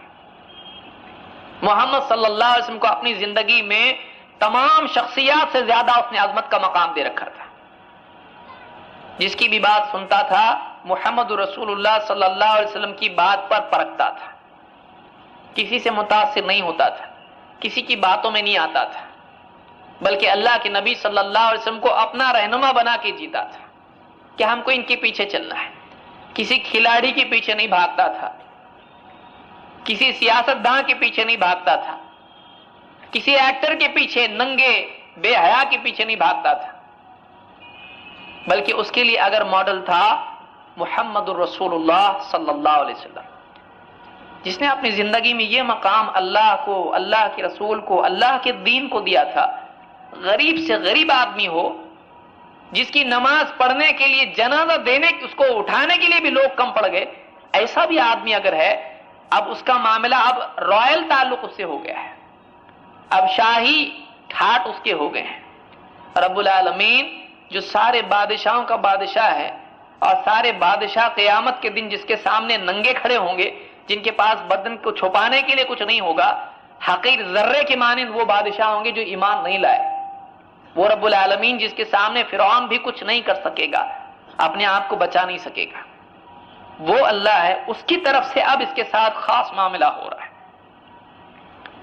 کہ اس کے لیے جنت کا بچھونا، اللہ کی طرف سے جنت کا بچھونا، ابھی جنت میں گیا نہیں، ابھی جنت میں گیا نہیں، اب معلوم نہیں کب تک پڑا رہی ہے، قیامت کب آئے گی، پھر حساب ہوگا، پھر پل صراط پہ سے جائے گا، پھر جنت میں جائے گا۔ ایک دن ہوگا مر گیا، اس کو دفن کر کے رشتہ دار چلے گئے، اب رشتہ دار بھی کھائے نہیں، کپڑے بدلے نہیں، کھانا نہیں کھائے پیے نہیں, کچھ نہیں سوئے نہیں, کچھ نہیں, ابھی اس کا آرام شروع ہو گیا, اس کا آرام شروع ہو گیا. آپ بتائیے قبر انسان کے لیے راحت کی جگہ ہے یا پھر مصیبت کی جگہ ہے؟ لیکن اس آدمی کے لیے راحت ہے جس کی راحت دین میں تھی, جس کی راحت دین میں تھی. اللہ کے نبی صلی اللہ علیہ وسلم فرماتے ہیں فیقول افرشوہ من الجنہ, فیقال افرشوہ من الجنہ والبسوہ من الجنہ, اس کو جنت کا بچھونا بچھا دو, اس کو جنت کا لباس دے دو. فیقول, اب یہ جو دیکھتا ہے کہ یہاں سے یہ ایسا شروع ہو گیا, جب قبر ایسی ہے تو جنت کیسی ہوگی؟ جب قبر سے یہ ٹھاٹ ہے تو جنت کا کیا معاملہ ہوگا؟ قبر ہی میں وہ جو مرا ہوا انسان ہے, وہ ایمان والا شخص ہے, قبر میں کہنے لگتا ہے فیقول دعونی حتی آتی اہلی, چھوڑو مجھ کو میرے گھر والوں کے پاس جانے دو. کون سے گھر والے؟ یہ نہیں, وہ جو جنت والے ہیں. دعونی حتی آتی اہلی فیقولان لہو, اس کو بولتے نہیں اسکن, سکون, ابھی نہیں جا نہیں سکتا تو, ابھی ٹائم ہے تیرے لیے, ابھی قیامت آئے گی, اس کے بعد میں حساب ہوگا, اس کے بعد جنت ہے, ابھی اتنے جلدی نہیں جا سکتا. کہ ایک آدمی اتنا اچھا معاملہ اس کے ساتھ قبر میں ہوتا ہے, اس کو دفن کر کے شاید ہی 15 منٹ ہوئے ہوں گے, ہے کہ نہیں؟ حدیث میں کیا ہے, جب وہ پیٹ پھیر کے چلتے ہیں جوتوں کی 40 قدم بھی نہیں گئے کہ یہ آ جاتے ہیں. 15 منٹ اس کو دفن کر کے شاید ہی ہوئے ہوں, اس کے لیے جنت کا بچھونا ہے, اس کے لیے جنت کا لباس ہے. کہتا ہے اللہ قیامت کا, ایک روایت میں ہے کہنے لگتا ہے اے اللہ رب اقم الساعہ, اے اللہ قیامت قائم کر دے, اے اللہ قیامت قائم کر دے تاکہ میں اپنے اہل و عیال میں جا کے مل جاؤں, میری جو ہے ساری تیری نعمتیں میں استعمال کرنا شروع کرتا ہوں. یہ ایمان والے کے ساتھ میں ہوتا ہے. اس حدیث کو امام ابن ابی عاصم نے السنہ میں ذکر کیا ہے. اسی طرح سے ایک اور روایت ہے جس کو امام ابو داؤد نے اپنی سنن میں ذکر کیا ہے.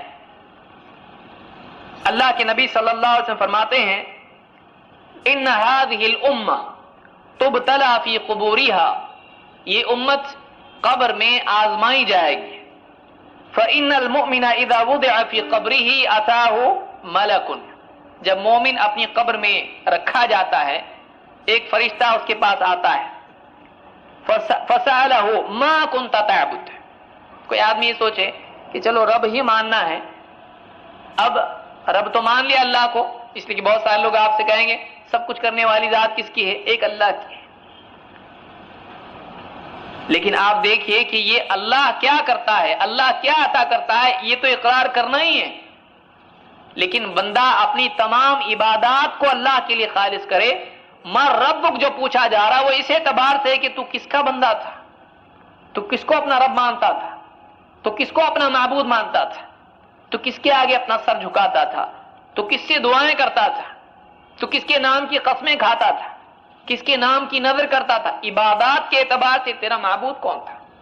فرشتہ پوچھتا ہے من ما کنت تعبد, تو کس کی عبادت کرتا تھا؟ قال فیقال له, کہتا ہے جواب میں دیتا ہے اللہ کے نبی صلی اللہ علیہ وسلم نے ایک بہت اہم جملہ یہاں پر کہا جو میں نے شروع میں بھی ذکر کیا تھا. آپ نے فرمایا فإن اللہ ہداہ, اگر اللہ اس کو ہدایت دے, اگر اللہ اس کو ہدایت دے, اللہ اس کو توفیق دے, تو کہتا ہے کنت اعبد اللہ, میں اللہ کی عبادت کرتا تھا, میں اللہ کی عبادت کرتا تھا.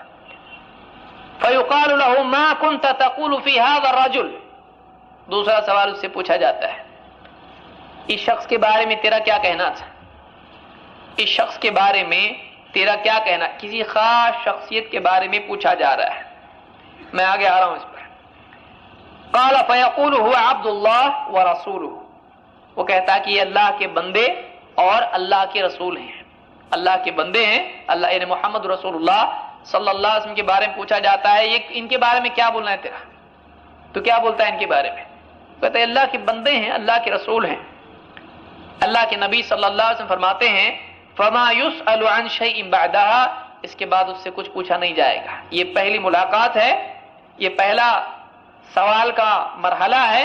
یہ جو سوالات پار کر گیا اس کے بعد اس سے کچھ پوچھا نہیں جائے گا قیامت تک کہ اس کے پاس کوئی مسئلہ نہیں ہے.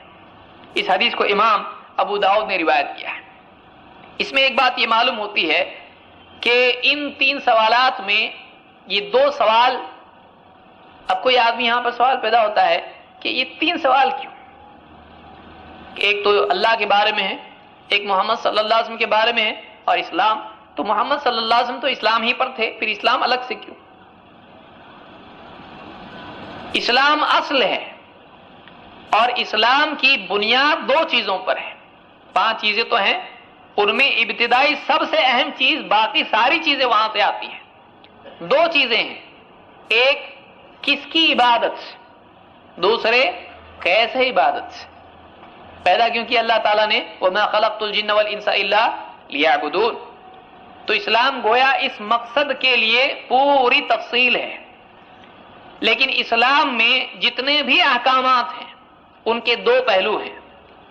ایک پہلو یہ ہے کہ کس کی عبادت کرتا ہے، روزہ رکھنا، نماز پڑھنا، حج کرنا، سارے احکام جتنے بھی اسلام کے ہیں، سارے حکم جو بھی ہیں، عبادتی ہوں، اخلاقی ہوں، معاشی ہوں، معاشرتی ہوں، جو بھی معاملہ ہے، تو ان میں عبادت کس کی کرتا ہے، کس کا حکم مانتا ہے، معبود کس کو مانتا ہے.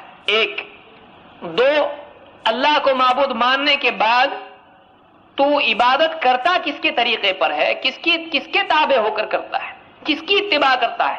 ان عبادات میں تیرے پاس سنت کس کی ہے، طریقہ کس کا ہے، اتباع کس کی ہے. تو اسلام اصل سوال ہے، لیکن اسلام کی تفصیل کے اعتبار سے 2 باتیں ہیں کہ ایک عبادت کس کی اور دوسرے عبادت میں طریقہ کس کا. تو یہ کل ملا کر 3 سوالات ہیں جس میں اصل بنیادی سوال اسلام. اسی لیے ابن ماجہ کی روایت میں ہے، فرشتے پوچھتے ہیں فیما کنت، فیما کنت، کس چیز پر تھا تو؟ وہ جواب تھا کنت فی الاسلام، میں اسلام پہ تھا. یعنی اس سے اصل سوال اسلام کا ہے، لیکن اسلام کے اعتبار سے 2، کیونکہ آپ پچھلی امتیں بھی ہیں. آج ایک یہودی ہے مثلا، وہ اللہ کے نبی صلی اللہ علیہ وسلم کو نہیں مانتا ہے، اور وہ یہ مانتا ہے کہ میں واقعی میں اپنے نبی کو مان رہا ہوں، لیکن محمد رسول اللہ صلی اللہ علیہ وسلم کو نہیں تسلیم کرتا ہے. یہ آدمی ناکام ہو جائے گا. کیوں؟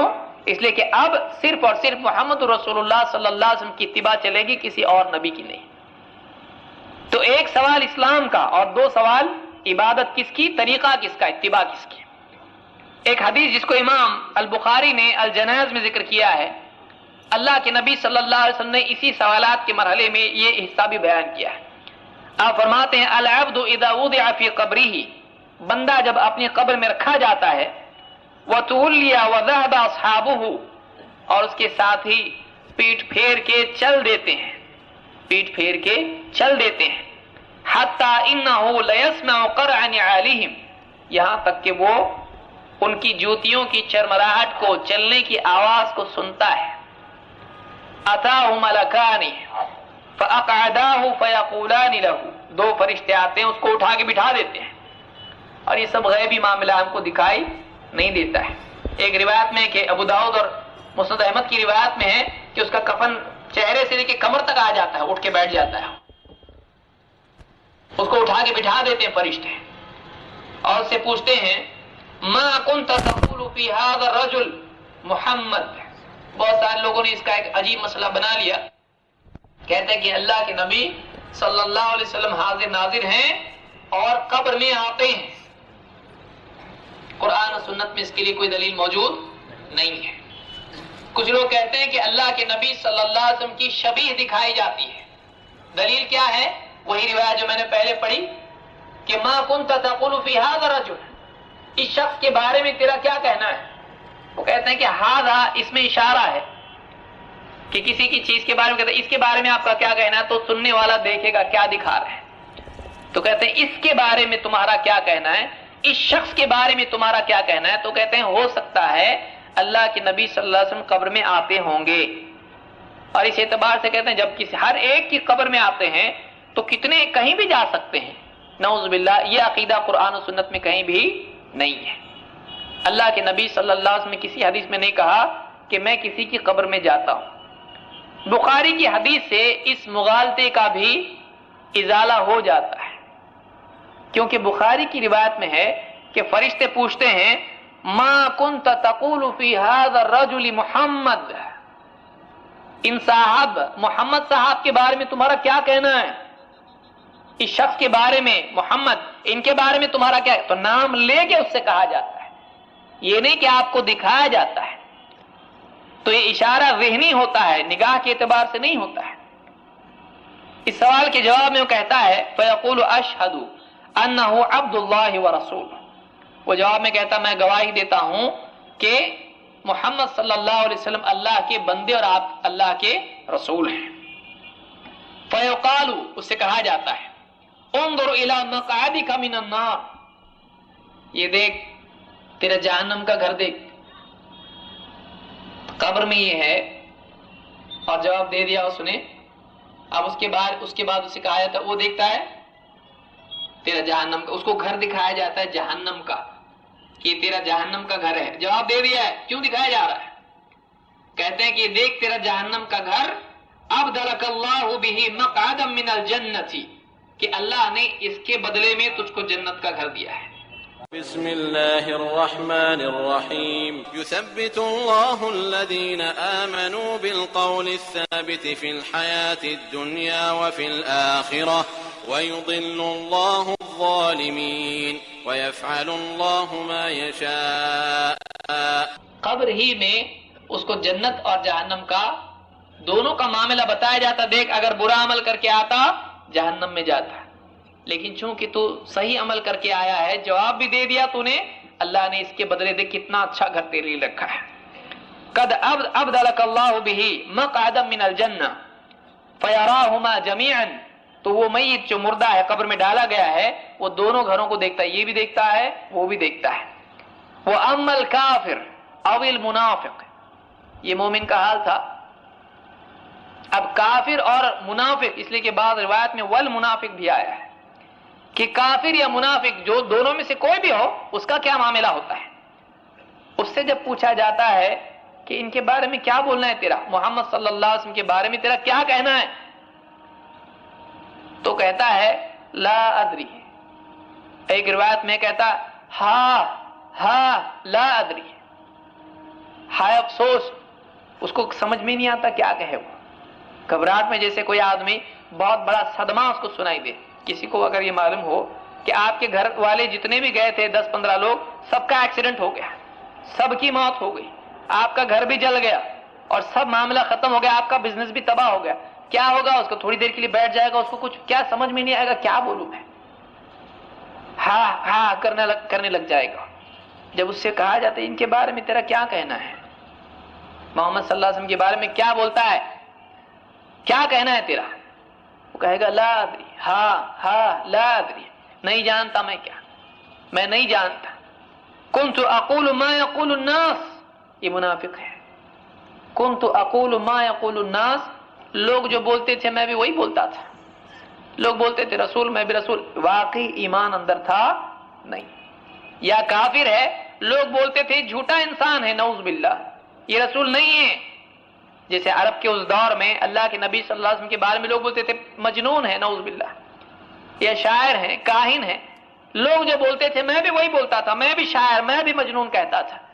ولا تلیتا، اور تیرے بس میں کہاں تھا، تیری فیلڈ ہی الگ تھی، تو نہیں کر پایا، تو نے کوشش بھی نہیں کی، جہادہ کے معنی میں بھی آتا ہے، نہ تو نے سمجھا نہ سمجھنے کی کوشش کی۔ بعض علماء نے کہا تلیتا کے معنی تلوتا کے ہے، نہ تو نے سمجھا نہ پڑھا، تو نے پڑھا بھی نہیں، قرآن بھی نہیں تو نے پڑھا۔ اس لیے کہ ایک روایت میں ہے مومن سے پوچھا جاتا ہے تجھ کو کیسا معلوم یہ اللہ کے رسول ہے، تجھ کو کیسا معلوم یہ اللہ کے رسول ہے، تو کہتا ہے قرأت القرآن، میں نے قرآن پڑھا اور میں اس پر ایمان لے آیا، میں اللہ کے نبی صلی اللہ علیہ وسلم پر ایمان لایا، میں نے قرآن پڑھا۔ تو اس سے کہا جاتا ہے کہ لا درائت، نہ تو نے سمجھنے کی کوشش کی، سمجھا بھی نہیں، اور تو نے پڑھا بھی نہیں، قرآن بھی نہیں پڑھا تو نے۔ بعض علماء نے کہا ولا تلیت، خطابی وغیرہ نے بات کہی ہے کہ تو نے کوشش بھی نہیں کی، یا ایک معنی علماء نے ذکر کیے، فرشتے کہتے ہیں ولا تلیت، تیرے بعد تیرے جیسی اولاد بھی تیری پیدا نہ ہو، یعنی تیری اولاد بھی نہ ہو تیرے بعد، اس طرح سے کہتے ہیں کہ تو کافر تھا، تیری نسل یہیں ختم ہو جائے تو اچھا، فرشتے دعا کرتے ہیں اس کے لیے۔ یہ کئی معنی علماء نے ذکر کیے، بخاری کی روایت ہے، حافظ ابن حجر نے وہ سارے اقوال ذکر کیے فتح الباری میں۔ تو فرشتے کہتے ہیں لا، ایک معنی سندھی وغیرہ نے کہے ہیں کہ تلیتا اتبعتا کے معنی میں، یعنی نہ تو نے خود سمجھنے کی کوشش کی، نہ کسی سمجھدار کے پیچھے اس کی بات مان کے تو چلا، تو نے اپنی زندگی برباد کر دی ہے۔ لا ضریت ولا تلیت ثم یضرب بمطرقۃ، اللہ کے نبی صلی اللہ علیہ وسلم فرماتے، اللہ ہم سب کی حفاظت فرمائے، آپ فرماتے پھر اس کے بعد ثم یضرب بمطرقۃ من حدید ضربۃ بین اذنیہ، پھر ایک لوہے کا ہتھوڑا ہوتا ہے جس سے اس کے دونوں کانوں کے بیچ میں خوب زور سے فرشتہ مارتا ہے، اس کے سر میں ہتھوڑا مارتا ہے، فیصیح صیحۃ یسمعها من یلیہ، ایسا زور سے چیختا ہے کہ آس پاس کے سب جتنے بھی ہوتے ہیں، جو بھی ہوتا ہے اس کو سنتا ہے، الا الثقلین، سوائے دو مخلوقات کے، سارے جانور اس کو سنتے ہیں، سب سنتے ہیں، ساری مخلوقات اس کے چلانے کی آواز کو سنتی ہے، سوائے دو کے، جنات اور انسان، ان کو سننے نہیں آتا ہے، لیکن جانوروں کو بھی سنائی دیتا ہے۔ اس حدیث کو امام البخاری نے روایت کیا، اس سے یہ معلوم ہوتا ہے کہ ایک مومن واقعی جواب دے پائے گا، لیکن جس نے اپنی دنیا کی زندگی میں اپنے عقائد کی اصلاح نہیں کی، شرک پر، کفر پر اس کا خاتمہ ہو گیا، بظاہر زبان سے کلمہ کا اقرار کرتا تھا لیکن زندگی میں نہیں تھا، تو ایسا آدمی آخرت میں جواب نہیں دے پائے گا۔ اور بھی کئی روایات حدیث میں آئی ہیں جس کی تفصیل کا مقام نہیں ہے۔ ان تین سوالات کی تیاری ہم کو مرنے سے پہلے کرنا ہے۔ آدمی کی موت، آپ دیکھیے آج ہم بیٹھے ہیں، معلوم نہیں کل ہوں گے کہ نہیں ہوں گے۔ کوئی آدمی ہاتھ اٹھا کے بول سکتا ہے نہیں میں تو کل رہنے والا ہوں، بلکہ کوئی آدمی کہہ سکتا ہے کہ نہیں میں گھر پہنچ سکتا ہوں، یقیناً میں گھر پہنچوں گا، بول سکتا ہے۔ آدمی بولنے کو بول دیتا ہے گھر میں کہ میں آ رہا ہوں، 10 بجے تک آ رہا ہوں، میں 5 بجے تک آ رہا ہوں، کہتا ہے، لیکن واقعی اگر غور کیا جائے کسی آدمی کی زندگی کا کوئی بھروسہ نہیں ہے، اور آدمی کو کوئی موقع توبہ کا، استغفار کا اور کسی بھی اصلاح کا موقع نہیں ملے گا جب موت آ جائے گی، پھر جو زندگی ہے وہ زندگی لے کر قبر میں جائے گا۔ سنن نبی داؤد کی ایک روایت میں اللہ کے نبی صلی اللہ علیہ وسلم یوں بھی فرماتے ہیں کہ اس کے بعد ایک خوبصورت مومن جو ہوتا ہے اس کی قبر میں خوبصورت شخص آتا ہے اور وہ اسے کہتا ہے جنت کے گھر کی بشارت سن، جنت کی خوشخبری سن۔ اس کو دیکھتا ہے، کہتا ہے کون ہے؟ اتنا خوبصورت انسان، اتنا خوبصورت، تو اس لائق ہے کہ تجھ کو خوشخبری کے لیے بھیجا جائے، کون ہے تو؟ وہ کہتا میں تیرا عمل ہوں، میں تیرا نیک عمل ہوں، میں تیرا نیک عمل ہوں۔ اور اگر فاسق و فاجر ہو تو ایک بدصورت شخص آتا ہے اس کی قبر میں اور کہتا ہے جہنم کی خوشخبری ابھی سے سن لے۔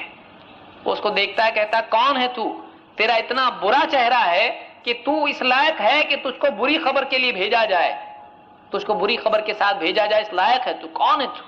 کہتا میں تیرا عمل ہوں، میں تیرا عمل ہوں۔ آدمی کا جیسا عمل ہے قبر میں اس کے سامنے آنے والا ہے، جیسی زندگی جیا ہے مرنے کے بعد وہ زندگی انسان کی صورت میں اس کے پاس آئے گی اور اس کو یا تو خوشخبری جنت کی دے گی یا جہنم کی خوشخبری اس کو دے گی۔ ہم اپنے حال پر غور کریں، ہم نے اپنی زندگی کو کیا بنایا ہے؟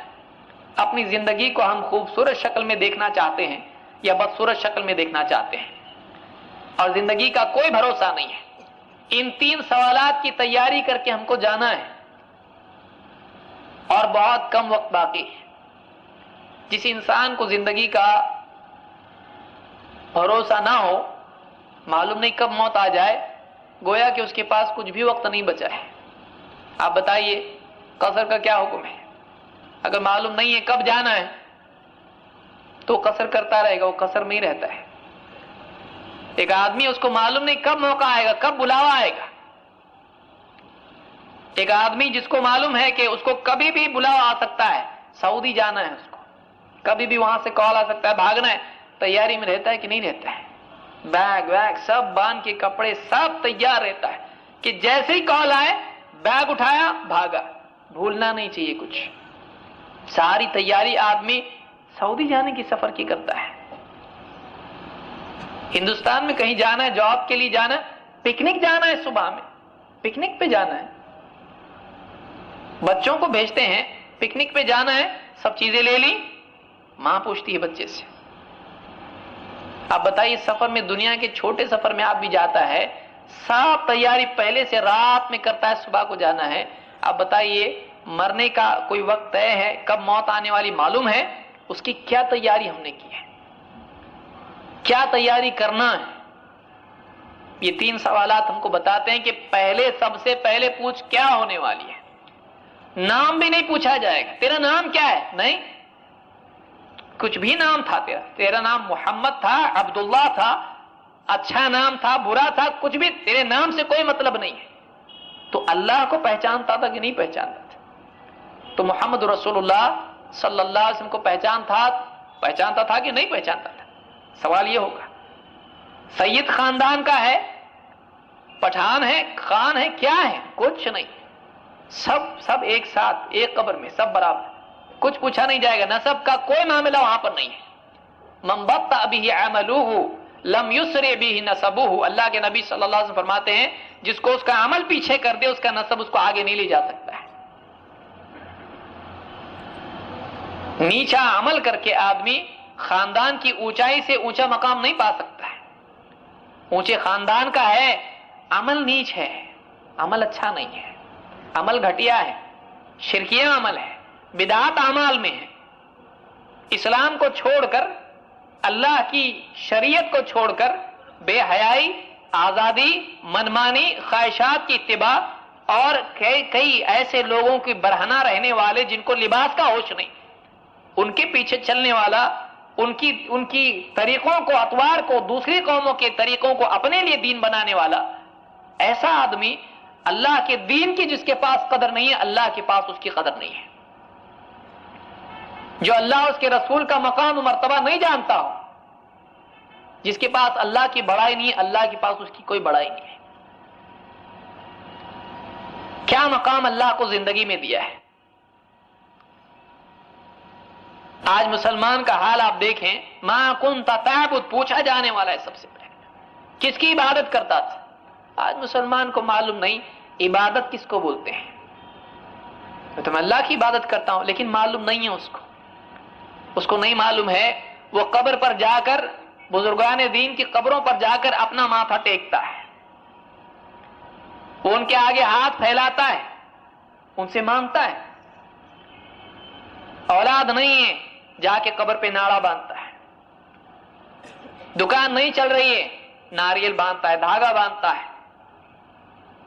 اللہ کی عبادت کرتا ہے، اس کو عبادت کے معنی معلوم نہیں ہے، وہ اللہ کے ساتھ شرک کر رہا ہے. وَقَضَىٰ رَبُّكَ أَلَّا تَعْبُدُوا إِلَّا إِيَّاهُ، تیرے رب نے حکم دے دیا ہے کہ اس کے سوا تم کسی اور کی عبادت مت کرنا. اور بزرگان دین ہم سب کی تعظیم کرتے ہیں، اولیاء کو ہم مانتے ہیں. بہت سارے لوگ سمجھتے ہیں اولیاء کو مانتے ہی نہیں. ہم اولیاء کو مانتے ہیں، لیکن ہم ان کو اولیاء مانتے ہیں جنہوں نے اللہ کے دین کو اپنی زندگی میں سب سے بڑا مقام دیا. ہم ان کو اولیاء نہیں مانتے ہیں جو چرس گانجا پی کر برہنہ لوگوں میں گھومے اور لوگوں کو اللہ کے حکموں سے دور کر کے ریس کے گھوڑے اس کے نمبر بتائے، لاٹری کے نمبر بتائیں.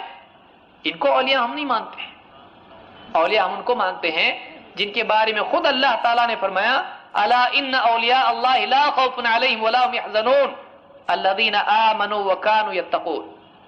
خبردار، اللہ کے اولیاء کے لیے، اللہ کے اولیاء کے لیے ان پر نہ کوئی خوف ہے اور نہ وہ غمگین ہوں گے. نہ ڈر کی بات ہے، نہ غم کی بات ہے. اللہ کا معاملہ ان کے ساتھ ایسا ہونے والا ہے کہ ان کو ڈرنے کی ضرورت نہیں، ان کو غمگین ہونے کی ضرورت نہیں. ان کو اتنی بڑی جزا اللہ کی طرف سے ملنے والی ہے. لیکن ہے کون یہ؟ الذین آمنوا وکانوا یتقون. اللہ کے ولی وہ ہیں کہ جو ایمان والے تھے اور متقی تھے، پرہیزگار تھے، اللہ کی شریعت کی پابندی کرتے تھے. ولایت کے لیے پابندی، آزادی نہیں. ولایت کے لیے ایمان لازم ہے، کفریات اور شرکیات نہیں. ایمان اور تقوی کے بغیر ولی کا تصور ہی اسلام میں نہیں ہے. قرآن کی آیت ہے. آج مسلمان جاتا ہے ولی کی قبر پر اور دھاگا باندھتا ہے اور بڑی تمنا سے کہتا ہے ہم کو ایک لڑکا چاہیے، 3 لڑکیاں ہیں، چوتھی ڈر رہا ہوں. لڑکا چاہیے.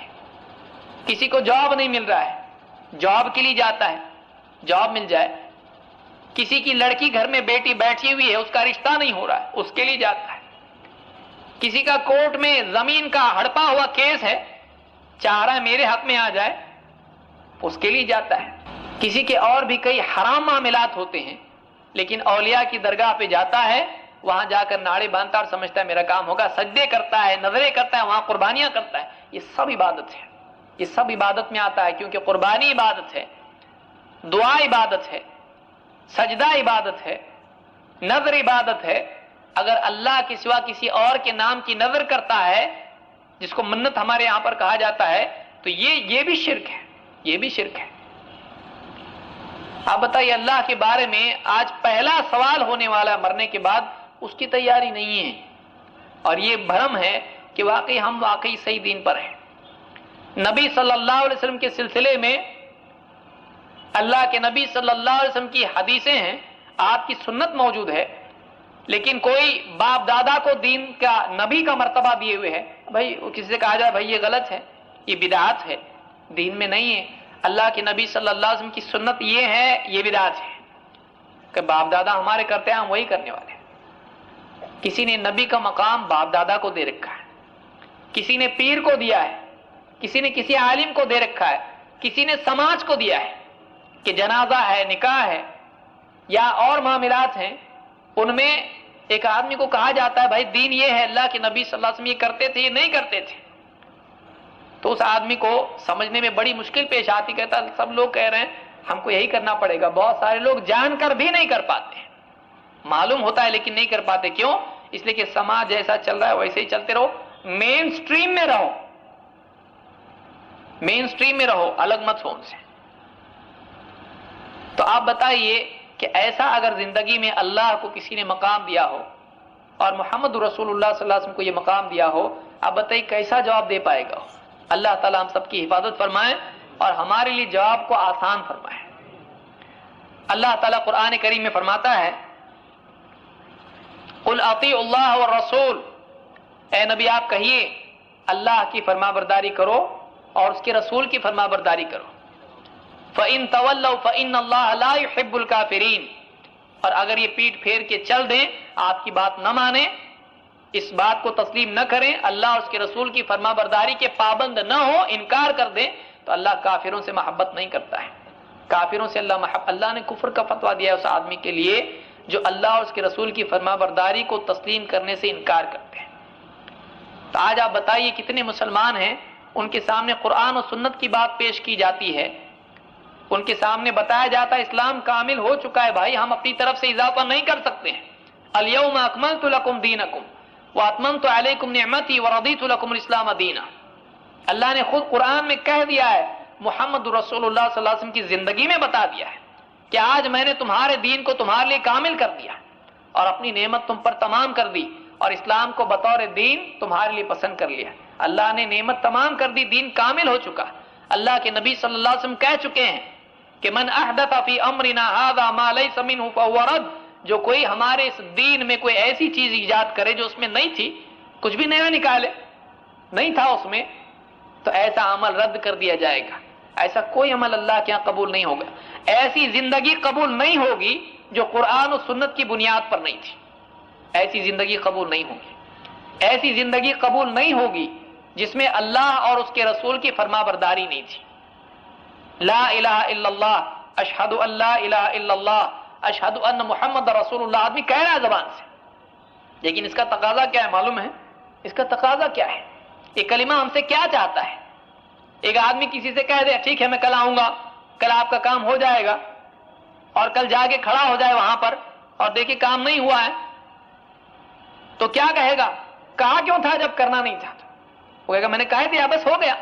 کہے گا نہیں، کام کدھر ہوا ہے؟ زبان سے آپ نے کہا ہے، کام نہیں ہوا ہے۔ تو ایک آدمی مانتا ہے کہ زبان سے کہنے کے بعد کرنا بھی پڑتا ہے، ورنہ آدمی جھوٹا ہو جاتا ہے۔ اشہد ان لا الہ الا اللہ کا تقاضا کیا ہے؟ کہ ہم اللہ کو اپنا معبود برحق تسلیم کریں اور اللہ کے سوا کسی اور کی عبادت نہ کریں، نہ کسی کو معبود تسلیم کریں۔ اور محمد رسول اللہ کا تقاضا کیا ہے؟ کہ ایک آدمی محمد صلی اللہ علیہ وسلم کی اطاعت و اتباع کرے اور آپ کے سوا تمام طریقوں کو، سارے رسم رواج کو چھوڑ کر آپ کی سنت کا پابند بن جائے۔ اس لیے خلاصہ کیا ہے دین کا، پورے دین کا خلاصہ کیا ہے؟ اشہد ان لا الہ الا اللہ، اشہد ان محمد رسول اللہ کا خلاصہ کیا ہے؟ پہلا حصہ عبادت کے کس کی سے متعلق ہے؟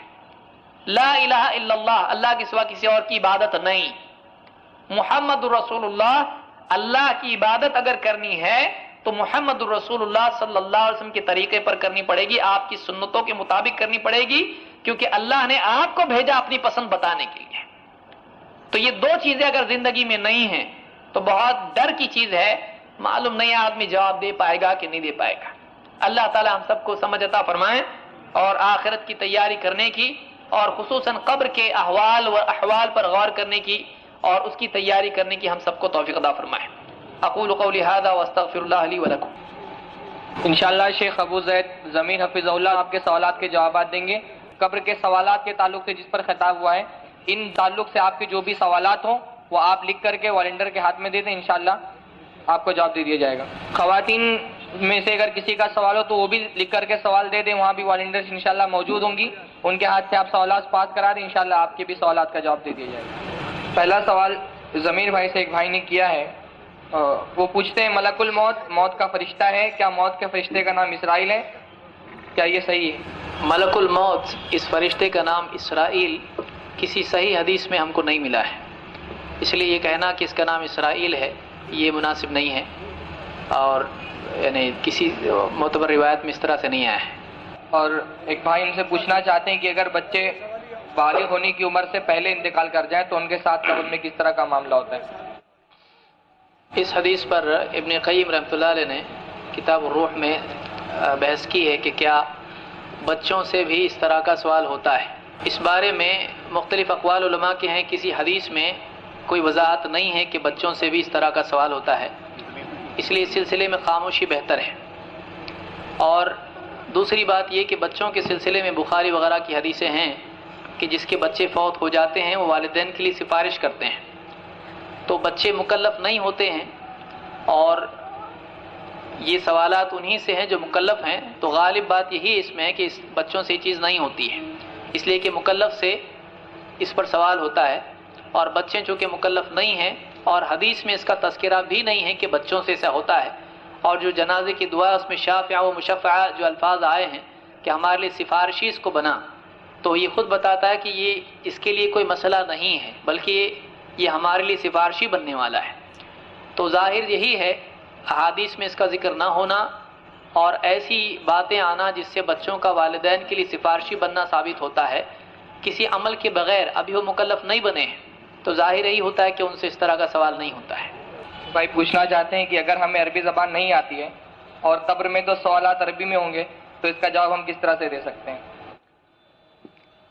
قبر میں کس زبان میں سوال ہوگا اس کا ذکر نہیں ہے، اور وہاں پر اتنا ذکر حدیث میں ملتا ہے کہ اس سے سوال پوچھا جائے گا اور اگر یہ مومن تھا تو جواب دے گا، تو جسے اللہ نے بولنا سکھایا وہ عربی بھی سکھائے گا اگر عربی میں ہے تو۔ علمہ البیان اللہ نے قرآن کریم میں کہا، تو اللہ نے انسان کو بولنا سکھایا، اتنی ساری زبانیں انسان کو سکھائیں، جو انسان کو زبانیں سکھا سکتا ہے وہ ماں باپ سکھا سکتے ہیں، اللہ نہیں سکھا سکتا ہے۔ اللہ تعالیٰ انسان کو قدرت دیتا ہے، جو چاہے قدرت اللہ تعالیٰ دے۔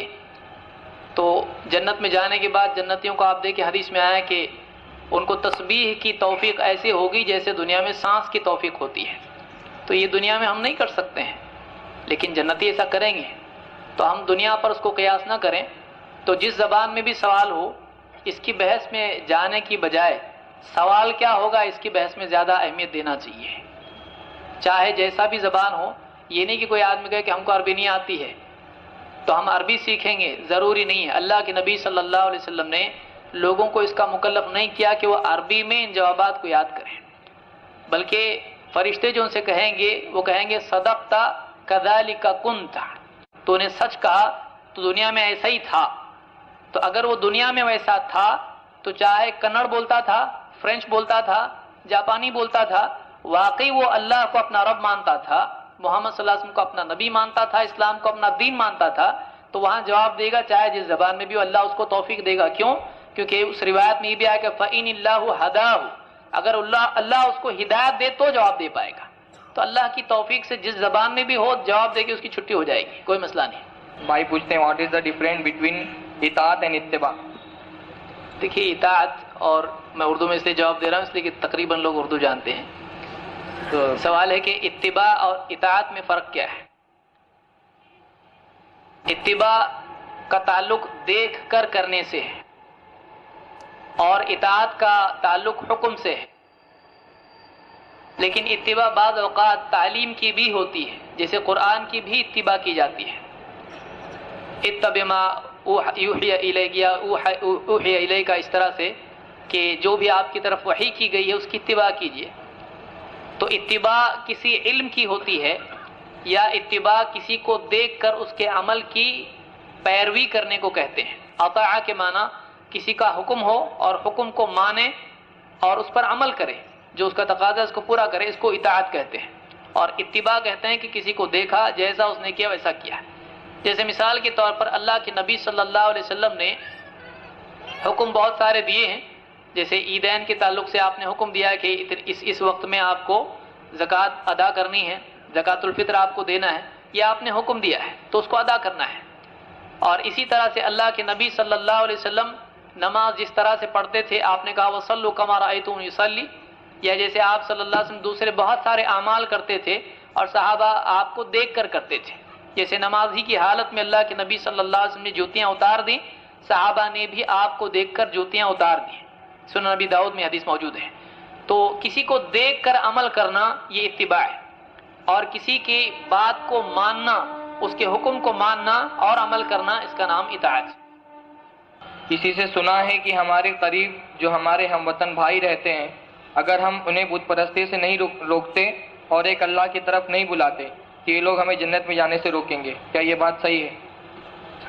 دیکھیے یہ بات کہ اگر کسی کو ہم دین کی بات نہیں کرتے ہیں، چاہے ہمارے ملک کا ہو یا کوئی بھی ہو، پڑوس میں ہو، تو یہ جنت میں جانے سے روکیں گے، یہ بات ہر ایک کے لیے نہیں ہے، اور دوسری علی الاطلاق یہ نہیں ہے۔ یہ جنت میں جانے میں رکاوٹ بن سکتے ہیں، یہ ایک الگ بات ہے۔ ایک تو یہ کہ اللہ تعالیٰ نے دعوت کی ذمہ داری امت پر ڈالی ہے کہ وہ مسلمان دوسری قوموں کو اسلام کا پیغام پہنچائیں، اسی لیے اللہ نے فرمایا وَلْتَكُن مِّنكُمْ أُمَّةٌ يَدْعُونَ إِلَى الْخَيْرِ وَيَأْمُرُونَ بِالْمَعْرُوفِ وَيَنْهَوْنَ عَنِ الْمُنكَرِ وَأُولَٰئِكَ هُمُ الْمُفْلِحُونَ، کہ تم میں سے ایک جماعت ایسی ہونی چاہیے جو لوگوں کو خیر کی طرف بلائے، بھلائی کا حکم دے، برائی سے منع کرے، اور یہی لوگ کامیاب ہونے والے ہیں۔ تو یہ ایک جماعت کے بارے میں اللہ نے کہا کہ کچھ لوگ تم میں سے ایسے ہونے چاہیے، اور دعوت کے لیے ضروری ہے کہ انسان کے پاس دعوت کا علم ہو اور لوگوں کی شبہات کو دور کرنے کی صلاحیت موجود ہو، اور اسی طرح سے دعوت کے لیے جن اخلاق اور اوصاف کی ضرورت ہے، جن صفات کی ضرورت ہے، وہ صفات بھی اس میں پائی جائیں، اس کی تربیت اس کو ملی ہو۔ یہ نہیں کہ کوئی بھی آدمی کم علمی کے ساتھ میں دعوت کے میدان میں کود جائے، اسلام میں اس طرح کی تعلیم نہیں ہے۔ دعوت کے لیے علم ضروری ہے، اگر علم انسان کے پاس نہیں ہے، بہت ممکن ہے اسلام کا دفاع کرنے کے لیے، اسلام کی وضاحت کرنے کے لیے وہ کھڑا ہو، لیکن اسلام کے بارے میں ایسی باتیں کرنے لگے جو اسلام میں نہ ہو۔ اسی لیے آپ نے فرمایا وَمَنْ كَذَبَ عَلَيَّ مُتَعَمِّدًا فَلْيَتَبَوَّأْ مَقْعَدَهُ مِنَ النَّارِ، جو جانتے بوجھتے مجھ پر جھوٹ باندھے وہ اپنا ٹھکانہ جہنم میں بنا لے۔ تو یہ علماء کی ذمہ داری ہے کہ مسلمانوں میں امت کی ذمہ داری ہے کہ ایک ایسا شعبہ ہو جو غیر مسلموں کو اسلام کا پیغام مثبت طریقے سے، پازیٹیو طریقے سے لوگوں تک پہنچائے۔ یہ ہر آدمی پر فرض نہیں ہے، ہر آدمی پر فرض نہیں ہے، کیونکہ قرآن کریم میں اللہ نے فرمایا لا یکلف اللہ نفسا الا وسعها، اللہ تعالیٰ نے کسی کو اس چیز کا ذمہ دار نہیں بناتا ہے جو اس کی وسعت میں نہ ہو، ہر ایک کو اسی چیز کا ذمہ دار ٹھہراتا ہے جو اس کی وسعت میں ہو۔ تو جو لوگ علم رکھتے ہیں، صلاحیت رکھتے ہیں، اسلام کی وضاحت کر سکتے ہیں، ان پر ذمہ داری ہے۔ اب یہ لوگ ان کو نہیں روکیں گے، لیکن ہو سکتا ہے ذمہ داری کے پورا نہ کرنے کی وجہ سے اللہ تعالیٰ ان کو سزا دے۔ اللہ ہم سب کی حفاظت فرمائے۔ بھائی پوچھنا چاہتے ہیں کہ مزار پر جانا شرک ہے، لیکن مزار پر جا کر ان کے ذریعہ اللہ سے کوئی چیز مانگی جائے تو کیا یہ بھی شرک ہوگا؟ دیکھیے فی نفس ہی قبر پر جانا شرک نہیں ہے، لیکن قبروں کی پختہ تعمیر کرنا، ان پر عمارتیں بنانا، ان کو چونا یا کسی اور ذریعے سے پختہ بنانا یہ جائز نہیں ہے۔